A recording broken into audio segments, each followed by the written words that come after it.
Welcome to the Leaders in Payments podcast, where we talk to C-level leaders from across the payments landscape. We'll be discussing the products and services that impact the payment space today, as well as trends and predictions for the future of payments. We will also hear stories from our guests about their journeys to the top. On the business side, my goal at the end of the day is to try and build the biggest company that I can, because I already sold one company very successfully. And the decision that I made when I started this company is I would try to build it to the biggest thing possible without allowing any potential exits to basically influence my decisions. And, over the years, we said no to quite a lot of acquisition offers that came in. And we were very happy that we've done it because the company is valued these days at around 15 billion. And we think that we will be able to continue and grow it over the next 10 years to a huge company globally.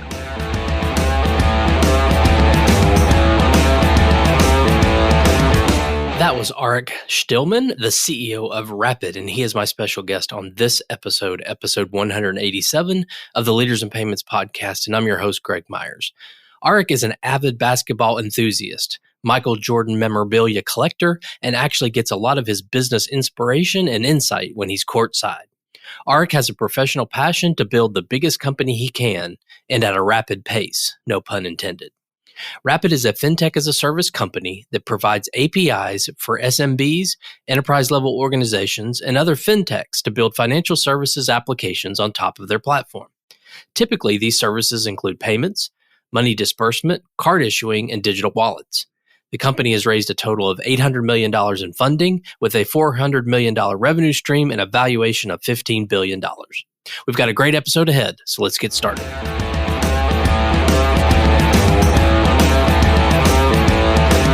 Hi, Arik. Thank you for being here and welcome to the Leaders in Payments podcast.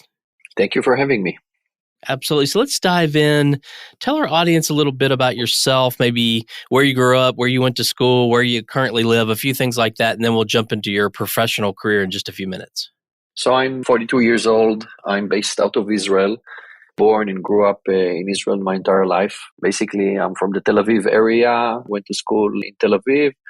Been in the Israeli military for 3 years, like almost all the citizens in Israel. And after that, I started my career in tech at the age of 21 in 2001. Well, let's talk about the company Rapyd. So tell the audience what Rapyd does. So Rapyd is a fintech company. You can categorize it as a payments company, but we actually like to say that we are not payments. We're actually something that is called fintech-as-a-service. We are a company that provides an API for other companies to build on top of us financial services applications for either consumers or businesses. And we do basically 5 things inside the platform. We do payment collection in variety of payment methods from, the traditional stuff that people are familiar with, like Visa, MasterCard, all the way to bank transfers, wallet payments like Alipay, WeChat, and others, and even cash payments in some countries. We do disbursements of money, again, payouts to bank accounts, to local wallets and cash points. We do card issuing in 35 markets, and we have our own custodian wallet that is like a type of a white label version of a PayPal. And we sell these capabilities as an API. So basically, other businesses come on top of our white label platform and build solutions for their own consumers or businesses. And we call this offering Fintech as a Service, because at the end of the day, we allow other businesses to build very quickly financial services applications without all the heavy lifting of getting regulated or building your own infrastructure. Okay. And then is it truly global company, or are there certain countries that you operate in? It's a completely global company. So we operate in 106 countries across the globe today. We have offices directly in 12 countries, and it's truly a completely global business. Even our revenue and payment volume that we process is almost completely distributed between APAC, Latin America, the US, and Europe, almost in an even way. So it's truly a completely global business. And who would you say is your primary target? Is it small business, large, fintechs, banks, or just kind of all of them? So first of all, banks know. So if we have one rule in the company is we do not sell to banks, but we have currently around 70% of our business is large enterprises and 30% is SMBs. If you go back in time before COVID, in January 2020, 100% of our business was enterprise-based. But since the pandemic, we started to scale very fast on our SMB offering. And today it already represents 30% of what we do globally. And it's from, other tech companies all the way to industrial shipping companies that might use us, but we don't sell to banks, that's for sure. Is your business model based on SaaS fees or transaction fees, or just a little of both? So it's a transaction fee. We don't charge any SaaS fees. There are no minimum fees in the platform. Basically, one of the things that our clients like about us is that we charge you only if you use the platform. And every transaction, of course, has a cost. And if you process payments on top of us, then there is a fee. And if you don't process anything, of course, you don't pay anything. And, what is your go-to-market strategy? So do you have partnership channels and direct sales, or a little bit of both? So the majority of what we do is direct sales today. Around 90% of the business is direct sales teams, both on the enterprise side and on the SMB side. We also have a channel play that is around 10% of what we do, but we believe that the channel part of the business is going to grow to around 30% of the business in the next 3 years. And I think if I remember right and remember what I read, the company kind of started as a mobile payments company. Is that correct? Yeah, so the story about this company is funny because we didn't really want to build Rapyd as Rapyd it is today. We started under a different name. We started under the name of a company called Cash Dash, which was a consumer wallet play, like a mobile consumer wallet. We wanted to compete with PayPal by creating this type of an e-wallet platform that allows consumers to pay and get paid through the alternative payment rails. And after a year and a half in trying to launch this solution, we basically stumbled into every single problem that exists in the fintech space. And we decided to pivot the company into an infrastructure because we understood that back in the day, in like 2016 and 2017, there were no platforms in fintech. Every company was a one-trick pony, and you had to integrate with a zillion companies in order to build something. And we pivoted to this platform because we understood it would be simpler for other businesses to build on top of us. And actually today, what took us a year and a half in the original Cash Dash days can be done on top of Rapyd in less than 30 days. So that's the difference in the scale. And can you talk a little bit about what is sort of the life cycle of a fintech that's looking to use you as a solution or as a service? Do they typically integrate payments first and then issuing? And I mean, is there a kind of obvious linear path that they take, or how do they make those decisions and how do you work with them on that? So it depends. First of all, on the SMB side, 99.9% of the clients are starting with payment collection because that's typically the pain point of every SMB. They need a quick and easy way to get paid. So the SMB side is just payment collection almost every single time that we see it. On the enterprise side, it's completely different. Every enterprise or even a medium-sized client, they have different needs. Some clients coming in because they need disbursements of money globally. So they start using the disbursement platform and later on they're adding collection or issuing. Some come only because they need to collect, payments in cash in Bolivia. Like Uber started with us by doing cash in Bolivia and ended up, building a collection, disbursement and issuing on top of us over a 4-year time frame. So it really depends on the pain point. And our sales team is instructed typically to go and find the specific pain point that an enterprise client has so we can put our foot through the door and later on we can expand better the capabilities that we have. And how big is the company? Company is quite big. So we have around 1,000 employees globally. We raised up until today $800 million from big investors like Fidelity, BlackRock, General Catalyst, Target Global, Tiger, Co2, Dragonir, and others. And the revenue is around $400 million in 21. And what would you say differentiates you from your competitors out there? I think there are two things that differentiate us significantly. The first thing is that we are truly a complete platform. So we have collect, disburse, wallet, and issuing. And none of our competitors really have all these capabilities. Most of the companies in the space are a one-trick pony. So somebody is a card acquirer, somebody else is a disbursement specialist, and somebody else is an issuer. For example, Marqeta, an issuer, Payoneer, a disbursement company, and Adyen, an acquirer, right? And we actually provide all these services in a single platform. That's a big differentiator that simplifies the life of our clients by integrating to a single platform. And the second thing is that we're truly global, right? We're not a US only play. We're not only a Latin America play. So we actually have this global footprint across all jurisdictions almost in all the top countries. And that's a huge advantage for our clients. Yeah, and I also read a little bit about the whole compliance issue, and I think you're kind of alluding to that with the global footprint. All these companies don't have to go learn all of the regulations and rules of all these separate companies. I would think that's a huge value proposition as well. Yeah, at the end, the secret sauce of our platform is the fact that all our compliance and regulatory requirements in every single one of the 106 markets that we operate in are fully embedded inside our product suite.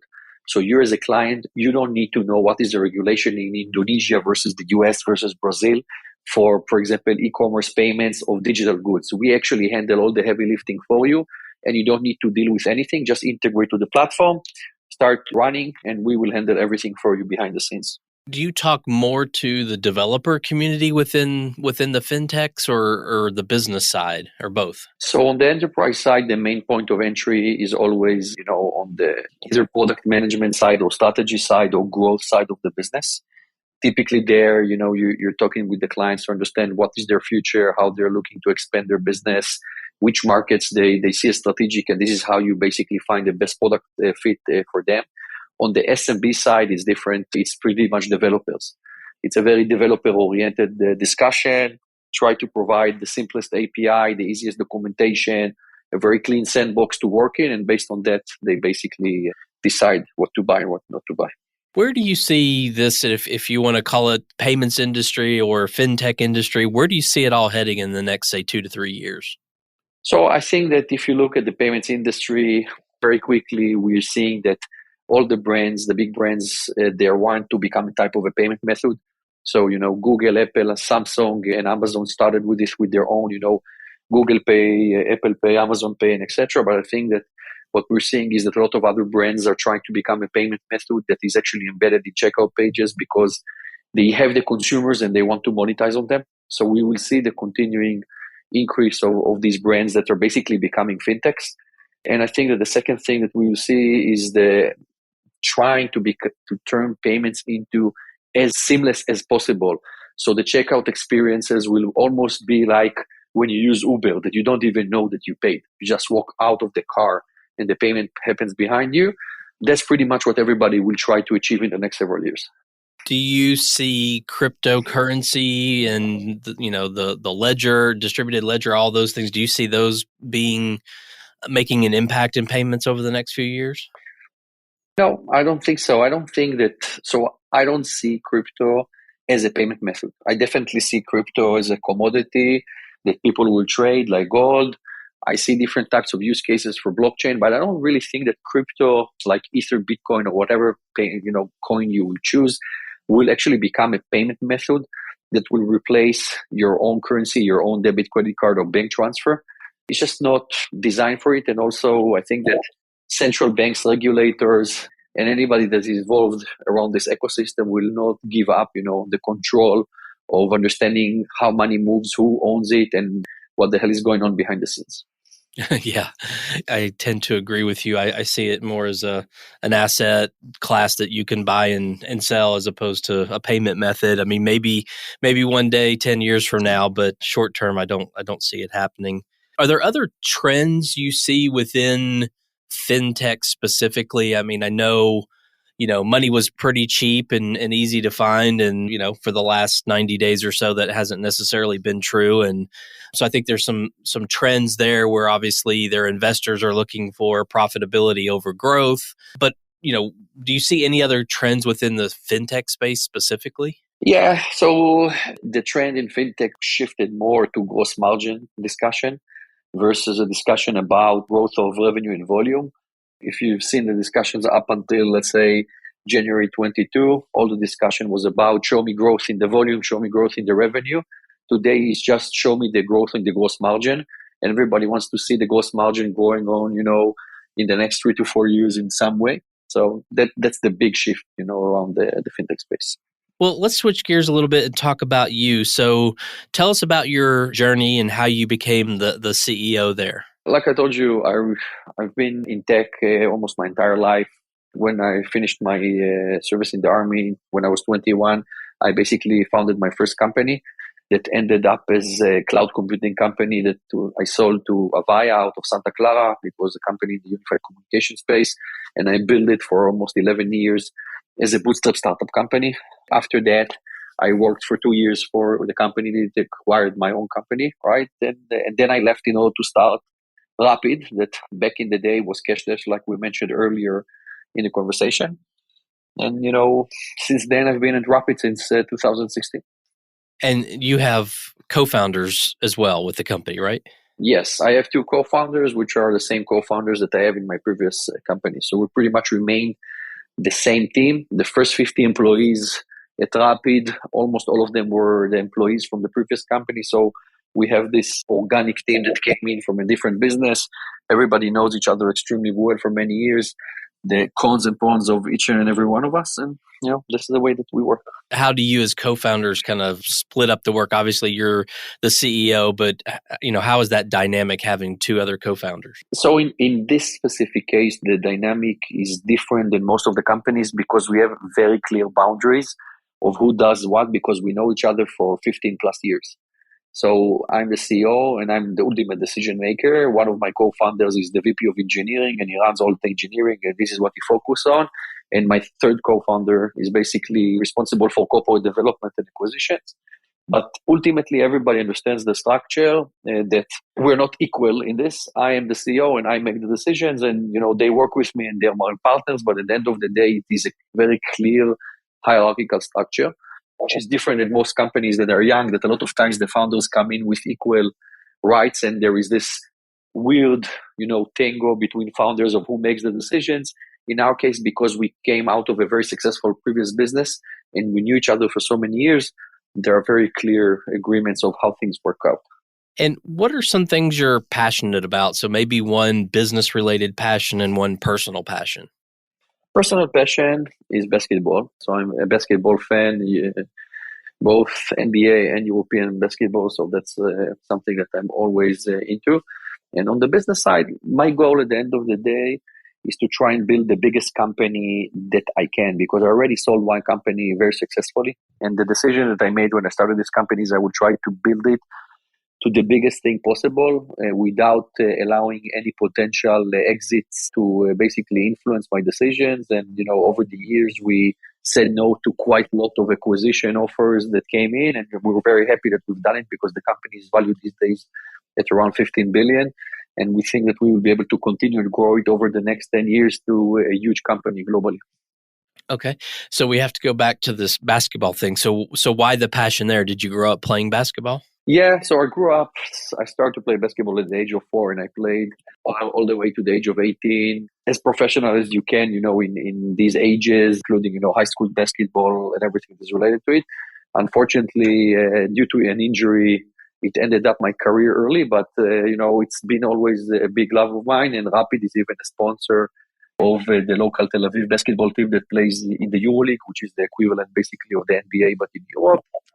So very big into basketball. I love the dynamics of the game and, the fact that it is very fast moving game and a lot of decisions need to be made, every second that you're on the court. So the concept of the basketball and the fact that I played for quite a lot of years really gives me a lot of influence on business stuff. Yeah, absolutely. So who's your favorite NBA team? These days, my favorite NBA team will be probably the Golden State Warriors, but historically, I will always be a Bulls fan just because of Michael Jordan. So it's hard to stick to being a Bulls fan after Jordan retired and you don't live in Chicago, but that was always my team for years, many years. And I'm also a big collector of Jordan memorabilia, so it's a thing for me. Okay. That's interesting. When I started in payments 16 plus years ago, the word fintech didn't even exist. And obviously things have changed and kids these days in college, actually, I think take fintech courses. At least here in the US, there are some colleges offering fintech courses. And I think, they're graduating and they see this fintech payment space as a place to build a career. So as a CEO of a large company, I'm sure that, you guys are hiring people out of college. What is your message to them or what do you tell them that they need to do to be successful in this industry? I think that in order to be successful in the industry, there is a big need to understand basically how this industry works. And a lot of times people think that, fintech or finance and building a mobile app that is a game is maybe the same industry because they're tech, but it's not. And there is really a need to understand better. Like if you're a gaming fanatic, you like to understand how games work, behind the scenes in a computer. Understanding also a financial industry, how it works today, will really help you when you get into a company to understand what can be done and built differently behind the scenes. Because if you're coming with no knowledge, getting the knowledge internally is very complicated because nobody ever has time to teach you anything in tech. Everything is super dynamic, especially if you're joining a startup company and not a big enterprise. So, trying to get a little bit more educated about the behind the scenes is always important.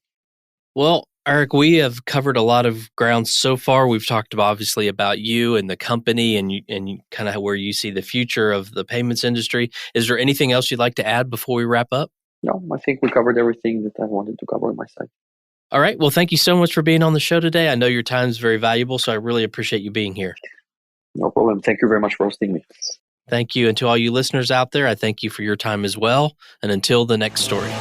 Thank you for joining us this week on the Leaders in Payments podcast. Make sure you visit our website at leadersinpayments.com, where you can subscribe to the show and where you'll find our show notes. If you enjoyed listening, please share on your social channels as well.